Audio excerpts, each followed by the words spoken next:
जीने की वजह, waves of hope, episode 33। Elif जो कि अपनी माँ के घर आ जाती है गुस्से से और यलमाज उसके पीछे पीछे होता है। एलिफ जो है जोर जोर से चीखें मार रही होती है। यलमाज को कहता है कि एलिफ क्या हो गया तुम्हें, प्लीज चुप कर जाओ, क्यों इतना शोर मचा रही हो। लेकिन एलिफ सीधा अपनी माँ के घर आती है और कहती है कि पूछे इसे इसने क्या किया है, इससे आप पूछे इसने किया क्या है। वहाँ पे ओजनल भी मजबूत होती है। उसके वालिद और उसकी माँ को समझ नहीं आ रही थी कि बात क्या हो रही है। एलिफ चीखती रहती है कि ये अपने दामाद से ही पूछे इसने क्या किया, और साथ साथ रोई जा रही होती है। वो कहते हैं हमें प्लीज कोई एक लफ्ज तो बताओ कि हुआ क्या है, हमें बात की भी समझ नहीं आ रही, रोई जा रही हो। ये एलिफ कहते हैं कि किसी से पूछे कि कितना ये मेरा बेटा उस औरत को दे के आ गया है। दूसरी तरफ जो है किनान साहब टैनर से कहते हैं कि मैंने कितनी दफा तुम्हें कहा है कि सिक्योरिटी का इंतजाम करो, तुमने अभी तक कोई सिक्योरिटी का इंतजाम नहीं किया। क्या जब कोई हादसा पेश आ जाएगा तब तुम सिक्योरिटी का इंतजाम करोगे। सुल्ताना को बुलाते हुए कहते क्या तुमने रात को खिड़कियां वगैरह चेक नहीं की थी, सही तरह से बंद नहीं किया था। तो कहते कि मैंने तो सब कुछ ठीक बंद किया था, शायद कोई बाहर गया हो तो अंदर आ गई हो, उसके अलावा कोई वजह नजर नहीं आती। वो कहते हैं कि आइंदा से ख्याल रखो। टैनर कहता है कि मैं तो सिक्योरिटी गार्ड भी यहाँ पे तैनात कर देता हूँ और उसके अलावा मैं जो है अलार्म भी ठीक करवा देता हूँ, आइंदा बाबा ऐसा नहीं होगा। उसके बाबा कहते हैं मुझे लैब जाना है, मैंने जो है सैंपल ले लिए हैं बालों के, ओमद के और दारिया के, अब मुझे लैब में जाकर उसको चेक करवाना है। एलिफ का बाप कहता है क्या मतलब कि एक बच्चा जो मैं 5 साल पहले एक कश्ती से मिला था, अब तुम ये किस तरह की बातें कर, तुम लोग ने झूठ को छुपाया क्यों, तुमने पहले क्यों नहीं बताया। एलिफ की माँ कहती है कि तुम लोग मुझे ऐसे दुख कैसे दे सकते हो, तुम लोग किस तरह के माँ बाप हो। यलमाज कहता है कि मैंने काफी सोचा है इस बारे में, जो मुझे ठीक लगा मैंने वही किया है। अगर मैं ये ना करता तो दारिया जो है वो खुदकुशी करने वाली थी, इसलिए मैं ये करने पे मजबूर हो गया था। एलिफ कहती ये देखें ये अभी तक दारिया की बात करी, इसको उसी औरत की फिक्र है, हमारी इसको फिक्र नहीं है। मैं तुम्हें जान से मार दूंगी यलमाज, मैं तुम्हें जान से मार दूंगी। गुस्से से ये कहती है। उसका बाप उसको कहता है इसको अंदर लेके चला जाओ। एलिफ कहती दूर हो जाओ मेरी नजर, मैं तुम्हें तुम्हारी शक्ल भी नहीं देखना चाहती। डेली, दामना और सारा बैठे होते हैं। डेली कहती है ये तो औरत बिल्कुल ही पागल है, देखो कैसे हमारे घर में घुस आई, और अगर ये हमें कोई नुकसान पहुंचा देती तो, और आकर कह रही है कि मेरा बेटा। दामना कहती है कि देखो उसकी जगह पर खुद को रखकर सोचो, आखिर उसने इसको पाला है, काफी साल उम्र उसके पास रहा है, तो वो कैसे बर्दाश्त कर सकती है कि उसके जो है बेटे को कोई और औरत लेके चली जाए। हमें उसके बारे में भी सोचना चाहिए। लेकिन डायरेक्ट यही कहती है वो बिल्कुल पागल औरत है। सारा कहती है कि तुम्हें हम लोगों को इंतजार करना चाहिए, यकीनन जो है किनान साहब इस मसले का कोई हल निकाल लेंगे, वो इस पे तफ्तीश कर रहे हैं, जल्द इसका कोई हल निकल आएगा। यलमाज कोर्ट पे जाता है अपनी जॉब पे वापस, तो वहाँ पे जो है सिक्योरिटी गार्ड उसको आने नहीं देता है। कहते कि टैनर साहब का हुक्म है कि आपने उनके घर पर हमला किया है, इसलिए आप यहाँ पे नहीं आ सकते। टैनर भी साइड पे गाड़ी पे बैठा होता है। यलमाज कहता है ठीक है मैं नहीं आता, मुझे अपना कुछ सामान लेना, मैं सामान लेकर चला जाऊंगा। लेकिन टैनर वहाँ पे आ जाता है, कहता है तुम्हें छोड़ूंगा नहीं, चला जाओ यहाँ से। बदतमीजी करता है, धक्के देता है यलमाज को। यलमाज एक थप्पड़ और रसीद करता है टैनर को, धक्का देके उसको दोबारा गाड़ी के ऊपर फेंक देता है। टैनर को जो है यलमाज से बहुत गुस्सा आता है। अर्दा भी वहाँ पे होता है। अर्दा कहता है भाई क्या हुआ क्या है, मुझे समझ नहीं आ रही, आए जरा जो है कैफे पे बैठते हैं, कॉफी पीते हैं, फिर मुझे जरा सारी तफसील बताएं क्या हुआ, ऐसा क्यों कर रहे हैं, टैनर ने आपको क्या कहा है। खैर यलमाज जो है अर्दा के साथ वहाँ से चला जाता है और एक कैफे में जाके बैठ जाता है। दूसरा एलिफ भी जो है मुसलसल रोई जा रही होती है। उसके वालिद साहब कहते हैं कि बेटा तुम्हें ऐसा नहीं करना चाहिए था, आखिर तुम्हें क्या जरूरत थी कि एक किसी के बच्चे को इतने साल अपने पास रखती और तुमने इस झूठ को छुपाए रखा। उसकी माँ भी यही कहती है कि बेटा ये देखो अगर तुम्हें कोई रकम मिल जाए किसी की तो क्या तुम रकम अपनी जेब में डालोगे कि पुलिस को इतला दोगी। जब हम एक रकम को जो अपने पास नहीं रख सकते जो किसी की हो, तो हम किसी के बच्चे को कैसे रख सकते हैं, वो भी किसी का बच्चा और उसकी माँ भी जिंदा हो, तुमने किसी को बताना भी मुनासिब नहीं समझा।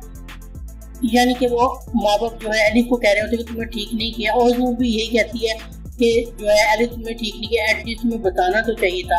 एलिफ जो कि गुस्से से पहले भरी बैठी होती है, वो कहती है कि क्या हो गया आप लोगों को, आप लोग मुझे ही कही जा रहे हैं, मुझे ही कसूरवार कर रहे हैं, कोई यही नहीं सोच रहा कि मेरा बच्चा वहाँ पे है, वो पता नहीं भूखा ना हो, वो जो है मुझे मिस कर रहा होगा, वो मुझे नहीं देखेगा तो क्या सोचेगा वो। आप इस बार वाले से कोई नहीं सोच रहे, मुझे ही आप कसूरवार कह रहे हैं, और जोर जोर से चीखना शुरू हो जाती है। अर्जा जो है यलमाज से पूछे, यलमाज भैया बताएं क्या बात हुई है। यलमाज कहता है कि जो बात यही है कि ऐसे जो है हमें मोहम्मद मिला था 5 साल पहले, तो जो इस वजह से मैंने जो है उसको दारिया को दे दिया। अर्जा कहता है कि भाई जो भी हो, वो उसका बेटा भी था, तो लेकिन ये तरीका नहीं था, आपको एलिफ को समझाना चाहिए था, बीच का रास्ता निकालना चाहिए था। यलमाज कहता है कि तुम्हें क्या लगता है कि मैंने एलिफ को बताया नहीं? मैंने हजारों दफा उसको उस बात पर तय करने की कोशिश की, बल्कि जिस दिन ये मिला था उस दिन भी मैंने यही कहा था कि हमें बताना चाहिए, पुलिस को इत्तला करनी चाहिए। लेकिन एलिफ ने मुझे जो है खुदकुशी करने की धमकी दी थी कि या तो मैं इसको लेके यहाँ से कूद जाऊंगी, तो हम मिलके रहेंगे फैमिली की तरह। इस वजह से मैं मजबूर हो गया था। लेकिन जब मैं दारिया को देखता हूँ तब मेरे से जो है परेशानी होती है, मुझे मेरा ज़मीर मुझे मलामत करता है, इस वजह से मुझे बताना मुनासिब समझा। मोहम्मद और सौदे खेल रहे होते हैं, डैनी के ऊपर से आ जाती है और कहते हैं कि चलो सौदे जाके सो, जाके उठो, यहाँ से इसके पास नहीं बैठना। दारिया कहती है ये तुम क्या बात कर रही हो, बच्चे खेल रहे हैं, उनको खेलने दो।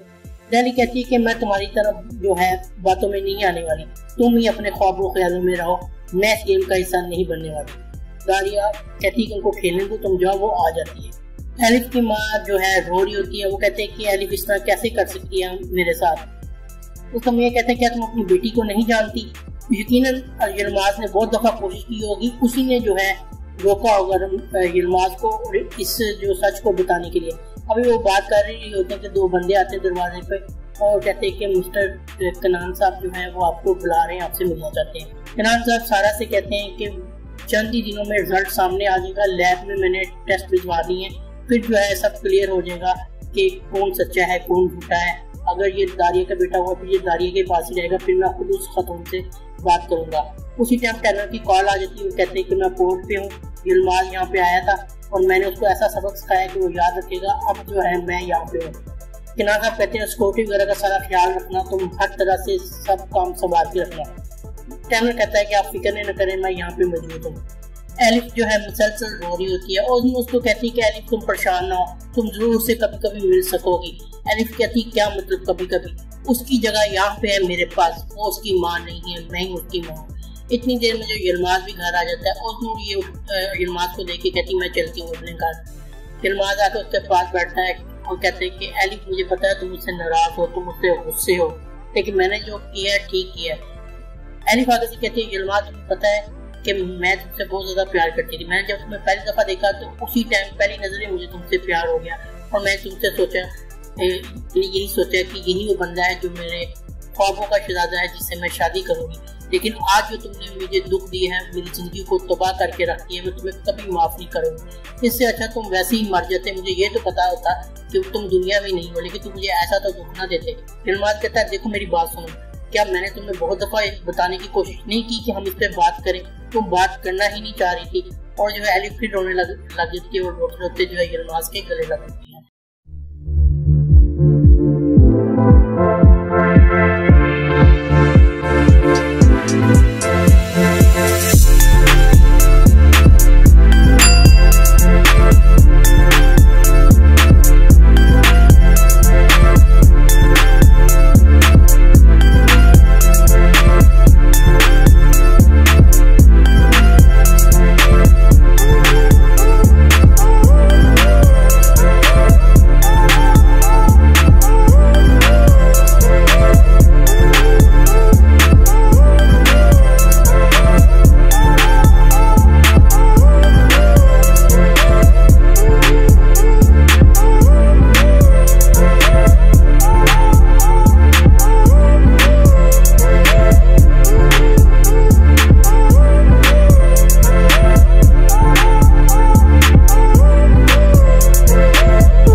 यहाँ पे एपिसोड नंबर 33 का इख्तिताम होता है।